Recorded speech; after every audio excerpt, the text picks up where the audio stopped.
तो फिल्म की शुरुआत सहरा से होती है, जो पार्क में अपने बेटे के साथ खेल रही थी, और तभी वहां से एक हेलीकॉप्टर गुजरता है जिसकी आवाज उसे परेशान कर देती है। हेलीकॉप्टर को देखते हुए पुरानी यादों में वो खो जाती है। वो एक आर्मी ऑफिसर थी और एक मिशन में उसके कई साथी मारे गए थे, जिसका दुख और सदमा आज भी उसे था, और इसी वजह से उसकी दिमागी हालत भी खराब हो गई थी और उसने रिटायरमेंट भी ले ली थी। उसकी इसी खौफनाक यादों के दौरान एक आदमी जो कि अपनी फैमिली के साथ खेल रहा था, उससे टकरा जाता है और वो उसे किसी दुश्मन की तरह पलटते हुए इतना मारती है कि उसकी नाक तक टूटकर खून रिसने लग जाता है, और तब जाकर उसे होश आता है कि मैंने ये गलत कर दिया। फिर उसने इस आदमी से माफी भी मांगी और वो अपने बेटे को लेकर घर चली गई। कुछ साल इस दिन को गुजर जाते हैं और दिखाया जाता है कि सहरा का बेटा अब बड़ा हो चुका है और सहरा उसे लेकर अमेरिकन एम्बेसी में जाती है। इसी टाइम सहरा को एक जर्नलिस्ट का मैसेज मिलता है जिसमें वो बता रहा था कि सहरा के आखिरी मिशन के बारे में उसके पास कुछ खास इंफॉर्मेशन है, जिसकी मदद से ये लोग पता चला सकते हैं कि आखिर उस दिन दुश्मनों ने उनके ऊपर हमला किया कैसे था। जर्नलिस्ट ने एक वीडियो भी सेंड की हुई थी जिसे सारा देखने लग गई। काफी देर ये लोग एम्बेसी में अपनी बारी का इंतजार करते रहे और सहरा का बेटा बहुत ज्यादा बोर हो गया, इसीलिए सहरा उसे प्लेइंग रूम में छोड़ आती है। सहरा बाहर निकलती है तो उसकी नजर दो लड़कों पर पड़ती है जो रिस्ट्रिक्टेड एरिया का दरवाजा खोले खड़े थे। हालांकि यहाँ पर किसी को आने जाने की इजाजत नहीं थी, पर ये लड़का एक दूसरे लड़के को बैग देकर यहाँ से बाहर भेज देता है और सहरा इन्हें शक की नजरों से देखने के बाद भी इग्नोर कर देती है। वो अपने बेटे को लेने के लिए प्लेइंग रूम में जब जाती है तो ये देखकर उसके होश उड़ जाते हैं कि उसका बेटा तो वहाँ था ही नहीं। बाहर आकर उसने हर जगह, हर रूम, हर ऑफिस में अपने बेटे को देखा, लेकिन उसका बेटा अब उसे मिल नहीं रहा था, वो गुम हो चुका था। वो यहाँ के रीजनल सिक्योरिटी ऑफिसर एरिक से मिलती है और उससे वही रिस्ट्रिक्टेड दरवाजा खोलने की रिक्वेस्ट करती है, ये बताते हुए दो बंदों ने इस दरवाजे को खोला था, हो सकता है कि मेरा बेटा भी वहाँ चला गया हो। एरिक ने अपने सारे स्टाफ को, सभी गार्ड्स को उस बच्चे को ढूंढने में लगा दिया पूरी एम्बेसी के अंदर, पर यह दरवाजा नहीं खोला और बताया कि ये दरवाजा खोलना तो अलाउ ही नहीं है। वो अभी यही बात उसे समझा ही रहा था कि उसी टाइम सार्जेंट यहाँ आकर एरिक के कान में कुछ कहते हैं और एरिक उसे लेकर ऑफिस में चला जाता है, जहाँ सारा को बताया जाता है कि वो इस एम्बेसी में अकेली आई थी। उसका बेटा तो उसके साथ था ही नहीं, ना ही एंट्री में उसके बेटे का नाम था, यहाँ तक कि सीसीटीवी कैमरास में भी वो अकेली ही नजर आ रही थी। देखकर सारा गुस्से से लाल पीली हो गई। सारा को अच्छी तरह याद था कि वो अपने बेटे को यहाँ लेकर आई थी, इसीलिए वो फौरन जर्मन पुलिस को कॉल करने की रिक्वेस्ट करती है। एरिक उसे फोन मिलाकर दे देता है। सारा उन्हें अपने बच्चे की कंप्लेन करती है, लेकिन जर्मन पुलिस उसे ये बताती है कि वो एम्बेसी अमेरिका का इलाका है और हम वहाँ कुछ भी नहीं कर सकते। पुलिस वाले सहरा की बस इतनी मदद कर सकते थे कि वो अपने दो पुलिस ऑफिसर वहाँ भेज रहे थे जो सहरा को उस एम्बेसी से निकाल सकते थे। थोड़ी देर में सार्जेंट को कोई काम पड़ा तो वो सहरा को एक कमरे में लॉक कर गए। मौके का फायदा उठाते हुए सहरा ने अपनी मॉम को कॉल की और उनसे कहा कि किसी तरह आप पुलिस या गवर्नमेंट से कांटेक्ट करिए, क्योंकि अमेरिकन एम्बेसी वालों ने मेरे बेटे को किडनैप कर लिया है। उसकी ऐसी बातें सुनकर उसकी मॉम चौंक जाती हैं और सहरा से पूछती हैं कि सहरा, क्या आजकल तुम अपनी मेडिसिन ले रही हो? ये सुनकर सहरा झुंझला जाती है कि किसी को भी उसकी बात पे यकीन क्यों नहीं आ रहा था। असल में सहरा को स्ट्रेस की वजह से हेलुसिनेशंस होते रहते थे और विजन्स आते रहते थे। मन घड़त कहानियां उसके दिमाग में बनती रहती थी, इसलिए उसकी मॉम को लगा कि सारा अब भी उनसे झूठ कह रही होगी या सारा को ऐसे ही विजन्स आ रहे होंगे। सहरा को किसी तरह इस ऑफिस से बाहर जाना था। लॉक खोलने के लिए वो इधर उधर कुछ चीजें तलाश करती है तो उसे एक पिन मिल जाती है, जिसे सीधा करते हुए वो लॉक को खोलकर बाहर निकल आती है। अपने बेटे को ढूंढने के लिए वो दोबारा प्लेइंग एरिया के अंदर जाती है, जहाँ पर उसे अपने बेटे की एक कार मिल जाती है। ये देखकर उसे अपने ऊपर और भी ज्यादा यकीन हो गया था कि वो अपने बेटे को साथ लेकर ही आई थी। अब वो अपने रास्ते में आने वाली सारी सीसीटीवी कैमरास को तोड़ते हुए यहाँ के हर कमरे में चेक करने लग जाती है अपने बेटे को। इसी दौरान वो यहाँ के एक लॉक हुए कमरे को भी खोल देती है, जिसके अंदर एक लड़की थी। सारा को देखकर वो चिल्ला देती है, लेकिन सारा उसके मुंह पे हाथ रख के उसे चुप करवा देती है। सारा उससे माफी मांगती है और कहती है, मैं बस अपने बेटे को ढूंढ रही थी। ये कहकर वो जाने ही लगी तो इरीना नामी इस लड़की ने उसे रोक लिया और कहा कि मैं यहाँ पर पिछले 2 महीने से रह रही हूँ, अगर तुम चाहो तो मैं तुम्हारे साथ मिलकर तुम्हारे बेटे को ढूंढ सकती हूँ, लेकिन इसके बदले में तुम्हें मुझे यहाँ से बाहर निकालना होगा। सारा उसकी बात मान जाती है। दूसरी तरफ इसी एम्बेसी के जनरल को पता चलता है कि सहरा जो कि उनकी एम्बेसी में तोड़ फोड़ कर रही थी और भाग दौड़ रही थी, वो एक स्पेशल फोर्सेस की एजेंट रह चुकी है। वो एरिक को अपने पास बुलाती है और उसे ऑर्डर देती है कि हमें पुलिस को बुलाकर इस लड़की को पुलिस के हवाले कर देना चाहिए, नहीं तो ये हमारे लिए कोई मसला खड़ा कर सकते हैं। एरिक ने ये कहते हुए मना कर दिया कि हम पुलिस को नहीं बुलाएंगे, क्योंकि पुलिस अगर आई तो उसके ऊपर बहुत सारे चार्ज लग जाएंगे और उसे आगे कोई भी जॉब मिलना मुश्किल हो जाएगी, उसका करियर तबाह हो जाएगा। दूसरी तरफ एरिना सैरा को बताती है कि सबसे पहले हमें हर कमरे को चेक करने के लिए एक एक्सेस कार्ड चाहिए होगा। सैरा के लिए ये बड़ा मसला नहीं था, उसने आगे जाकर एक सिक्योरिटी गार्ड पे हमला किया, उसे बेहोश करते हुए उसका एक्सेस कार्ड भी हासिल कर लिया। अब इसी एक्सेस कार्ड के जरिए बहुत आसानी से हर कमरे में जा रहे थे। एक ट्रक में बैठकर इरीना को यहाँ से भागना था, लेकिन यहाँ आकर पता चला कि वो ट्रक तो जा चुका है। वो काफी उदास हुई। खैर सैरा यहाँ की छानबीन करने लगी और उसे वो बैग भी मिल गया यहाँ से, जो उसने उन दोनों लड़कों के पास देखा था। और हैरान कर देने वाली बात ये थी कि इस बैग के अंदर ड्रग्स थी। और इतने में ही यहाँ पर बहुत सारे गार्ड्स आ जाते हैं इरीना को किडनैप करने के लिए। सारा को ये मामला काफी अजीब लग रहा था कि एम्बेसी में एक लड़की को ही क्यों कैद करके रखा जाएगा। खैर वो इन गार्ड्स को मारती है और बेहोश कर देती है। इससे पहले कि वो इरीना से कुछ पूछताछ कर पाती, यहाँ पर एरिक आ जाता है, जो सैरा को पकड़कर उसकी कमर में एक इंजेक्शन लगाते हुए उसे बेहोश कर देता है। उसे जब होश आया तो वो एक बेड पे थी और उसके सामने एम्बेसी की जर्नल और एरिक दोनों ही थे। उसने जर्नल से कहा, मुझे किसी भी हालत में मेरा बेटा चाहिए। तो जर्नल उसे जवाब देती है, मैंने कुछ ही देर पहले तुम्हारी मॉम से बात की है, उन्होंने मुझे बताया कि तुम्हें बहुत ज्यादा स्ट्रेस डिसऑर्डर है, जिसकी वजह से तुम चीजें भूलती भी हो और तुम्हें हेलुसिनेशंस भी होते हैं, और ऐसा तुम्हारे अफगानिस्तान में फेल हुए मिशन के बाद से तुम्हारे साथ होने लगा है। सैरा उसकी बात सुनकर उससे रिक्वेस्ट करती है कि मुझे यहाँ की सीसीटीवी फुटेज देखती है। उसकी ये भी ख्वाहिश पूरी कर दी जाती है। एरिक उसे सीसीटीवी फुटेज दिखाता है, लेकिन किसी भी फुटेज में उसे उसका बेटा नजर नहीं आता। अब तो उसे भी लगने लगा था कि शायद ये सब उसके हेलुसिनेशंस ही होंगे।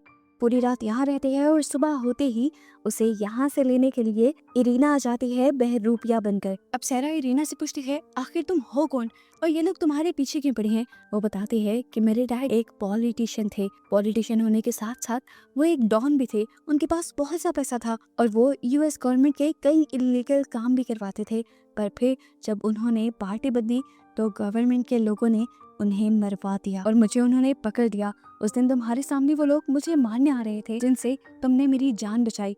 इलीगली वापस जाना चाहती हूँ ताकि अपनी मॉम से मिल पाऊँ। अगर लीगल रास्तों से गई तो यूएस गवर्नमेंट कहीं से भी मुझे ढूंढ कर मरवा देगी। उसकी बातें सुनने के बाद सारा को लगा कि शायद ये सब उसका वहम होगा। इरीना झुंझला गई और सैरा को यकीन दिलाने के लिए उसने अपना हाथ काटना शुरू कर दिया और फिर सैरा को भी ये सच समझ आ गया। सैरा को ये भी समझ आ गई कि वो इतनी बीमार नहीं है, ये लोग उसे बेवकूफ़ बनाना चाह रहे हैं और कुछ तो उसके साथ भी गड़बड़ करने की कोशिश कर रही हैं। वो अब पूरी एम्बेसी में घूमकर उस लड़की को ढूंढती है जिसे उसने रिस्ट्रिक्टेड एरिया के अंदर देखा था। वो उस लड़के से अपने बेटे के बारे में पूछती है तो वो लड़का कहता है, हाँ मैं जानता हूँ कि तुम्हारा बेटा कहाँ है, लेकिन उसके बदले तुम्हें मेरा एक काम करना होगा, तुम्हें वहाँ से मेरा ड्रग्स का बैग चुरा कर देना होगा। उसके अंदाज से सारा समझ गई कि उसे सैरा के बेटे के बारे में कुछ नहीं पता, लेकिन ये बात वो लड़के को नहीं बताती और कहती है कि अगर तुम्हें वो बैग चाहिए तो तुम्हें मुझे एक मैप और एक एक्सेस कार्ड ला कर देना होगा। इन्हीं बातों के दौरान सैरा नोटिस करती है कि एरिक भी यहाँ अपनी बेटी के साथ आया हुआ था। एरिना भी यहाँ जब उसके पास आई तो ये दोनों मिलकर एरिक के टेबल के पास गए और उन्होंने देखा कि एरिक की बेटी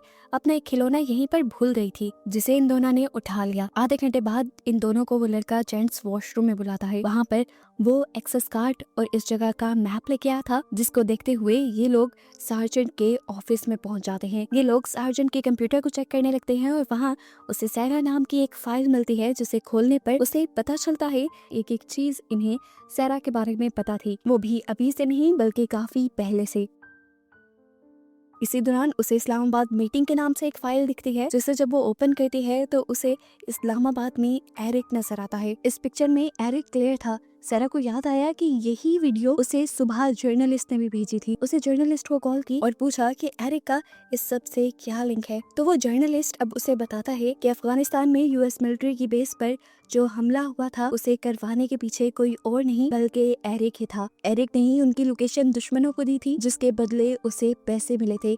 ये वीडियो एरिक के खिलाफ सबूत था। इस वीडियो में एरिक जिससे बात कर रहा था उसका चेहरा भी क्लियर नहीं था, तो जर्नलिस्ट उसे कहता है कि ये चेहरा क्लियर करके मैं तुम्हें अभी सेंड करता हूँ। इतने में ही नहीं वो पिक्चर रिसीव होती, सार्जेंट अपने ऑफिस की तरफ बढ़ने लग जाते हैं। जल्दी से ये लोग एरिना के लैपटॉप में उस पिक्चर को ट्रांसफर करने लग जाते हैं, लेकिन ठीक टाइम पे यहाँ पे सार्जेंट भी आ जाता है, जिससे बचने के लिए इन्हें उस बेचारे से लड़कर उसे गिराकर यहाँ से भागना पड़ता है। ये लोग भागकर टेरेस पे आ जाते हैं। इतने में वो पिक्चर भी लोड हो जाती है, जिस पिक्चर को देखकर सहरा उसे पहचान जाती है। ये उन्हीं तालिबान का हेड था जिसने उनकी बेस पर हमला किया था, और इस टाइम अगर एरिक तालिबान के हेड के साथ बैठा हुआ था तो मतलब एरिक तालिबान के साथ मिला हुआ था। वो एरिना को लेकर उस गोदाम में जाती है जहाँ ट्रक लोड्स होकर दूसरे मुल्क में भेजे जाते थे, और गार्ड्स का एरिना से ध्यान भटकाने के लिए वो गार्ड्स से लड़ने लग जाती है। अभी वो इनसे निमट ही रही थी कि तभी यहाँ पर एरिक भी पहुंच गया अपने साथ गार्ड्स को लेकर। गार्ड्स ने आते ही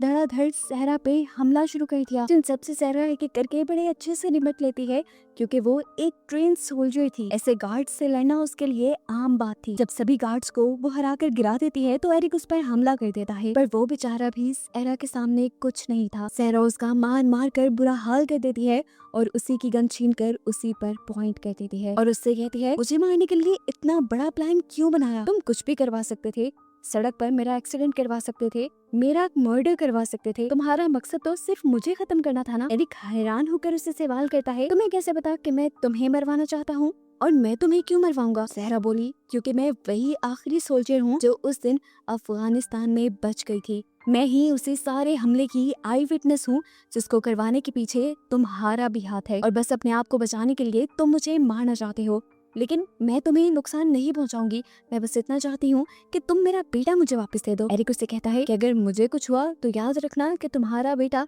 तुम्हें जिंदगी भर नहीं मिलेगा। उसकी धमकी सुनकर सहरा वहाँ से निकल गई। उसे समझ थी कि अब अपना काम निकलवाने के लिए उसे कुछ और ही करना होगा। वो बाहर जाकर सबसे पहले एरिक की बेटी को ढूंढती है और उसका टॉय फोन उसे दिखाते हुए उसे बातों में लगाकर यहाँ के एक सेफ हाउस में ले जाती है और उसे अपने साथ वहाँ पर बंद कर देती है। उसने एरिक की बेटी को किडनैप कर लिया था। इस चीज की खबर जनरल और एरिक के बाकी कलीग्स को भी हो गई।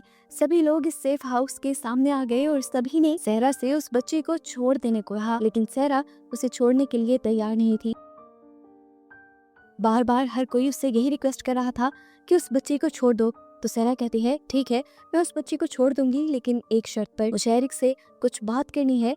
इस बच्चे के बदले एरिक पहले अंदर आएगा। एरिक चुपचाप उसकी बात मानते हुए अंदर आ जाता है और सबसे पहले आकर यहाँ का वॉइस सिस्टम बंद करता है, क्योंकि वो जानता था कि यहाँ की आवाजें सारी बाहर जा रही हैं और एरिक के जो घिनौने काम सहरा को पता है उसका वो किसी और को पता लगने नहीं दे सकता। सहरा ने उसे सबसे पहले यही बात कही कि मैं जानती हूँ तुम मुझे मारना चाहते हो, मैं खुद को खुद ही खत्म कर लूंगी, लेकिन मेरी एक शर्त है कि तुम मेरे बेटे को मेरे मरने के बाद मेरी मॉम के हवाले कर देना। इस बात का तो एरिक कोई जवाब नहीं देता, लेकिन वो सहरा से कहता है कि तुम जो जानना चाहती हो मैं तुम्हें बताता हूँ। हाँ, मैं उस दिन मिला था, अफगानिस्तान के तालिबान से मैं मिला हुआ था और मैंने ही यूएस बेस की लोकेशन भी दुश्मनों को बताई थी, क्योंकि मुझे इस काम के बदले पैसे मिल रहे थे। वो काम कब का कब हो गया, सभी लोग मारे गए, एक तुम बच गई थी। मैं जानता था तुम्हारे बारे में, लेकिन मैं कभी भी तुम्हें मारना नहीं चाहता था। मसला तो उस जर्नलिस्ट की वजह से बना जिसको इस सारी बात की खबर हो गई। वो मुझे धमकाने लगा। मैं जानता था कि वो जरूर तुम्हें भी ये बात बताएगा।